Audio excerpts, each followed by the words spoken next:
Magandang hapon, narito ang headlines dito sa Philippine News Agency.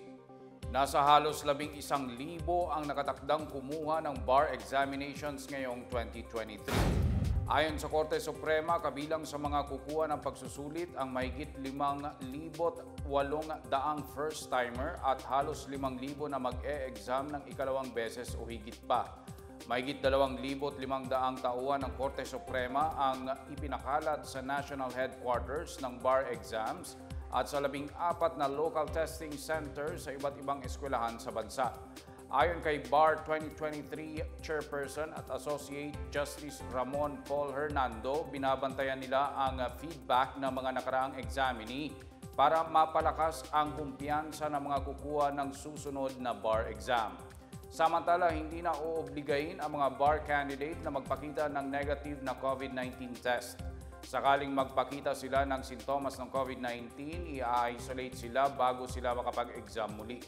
Gaganapin ang bar exam sa ika-17, ika-20 at ika-24 ng Setyembre. Kumpiyansa ang Philippine Economic Zone Authority sa pagbuhos ng mga foreign direct investment mula sa South Korea kasunod ng pagpirma ng Free Trade Agreement sa pagitan ng dalawang bansa. Sinabi ni PEZA Director General Tereso Pangan na inaprubahan nila ang pagpasok ng mahigit 1 bilyong pisong halaga ng investment mula sa mga proyekto ng South Korea. Ngayong taon, nakapagpasok sila ng mga investment na nagkakalaga ng mahigit 1.4 billion pesos. Umaasa si Pangan na makakaakit ang Pilipinas ng mas maraming mamumuhunan mula sa South Korea, lalo na sa mga industriyang bukod tanging makikita sa kanilang bansa. Matatanda ang pinirmahan ang Philippine-South Korea Free Trade Agreement sa 43rd ASEAN Summit sa Jakarta, Indonesia.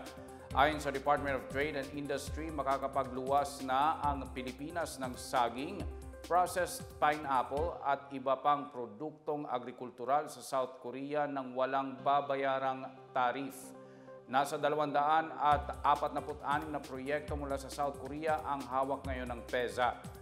Nakapagpasok ang mga ito ng 92.1 billion pesos na halaga ng investment, $736 million sa export at nakalikha ng mahigit 40,000 trabaho. Nasa 4 na raang estudyante sa kolehiyo sa Metro Manila ang nakinabang sa Cash for Work program ng Department of Social Welfare and Development o DSWD kasabay ng Tara Basa program. Kabilang sa mga kalahok ang mga nasa second year hanggang fourth year college students mula sa mga piling state universities and colleges sa Metro Manila. Ilan sa mga ito ay ang City of Malabon University, Navotas Polytechnic College, Universidad de Manila at Parañaque City College. Bawat isa ay nakatanggap ng 4,800 pesos kapalit ng pagtatrabaho bilang tutor at youth development worker. Ayon sa DSWD, ang halagang ito ay base sa bagong minimum wage na itinakda ng Department of Labor and Employment na 610 pesos kada araw sa loob ng 8 araw na pagtuturo at pagsasagawa ng module sessions.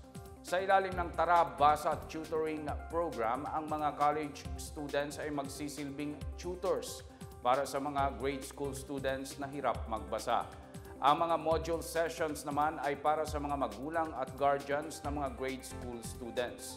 Bukod pa dito, tatanggap din ang mga magulang at guardians ng 235 pesos kada araw para sa kanilang pag-attend sa module sessions at paggabay sa mga estudyante sa learning and reading sessions.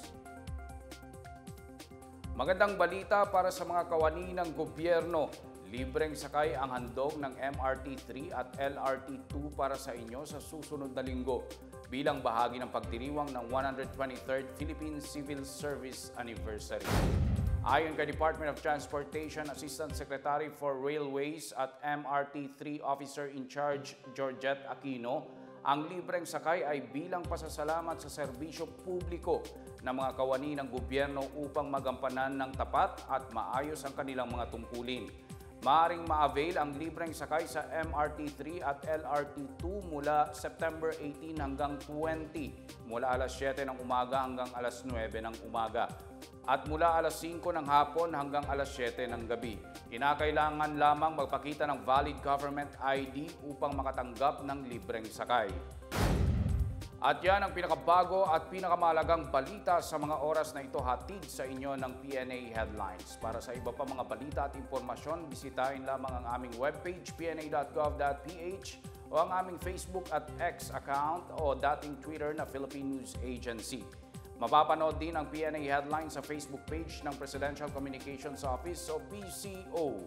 Ako si Wilnard Baselonia, ito ang PNA Headlines, naghahatid ng mga balitang nagbubuklod sa bagong Pilipinas.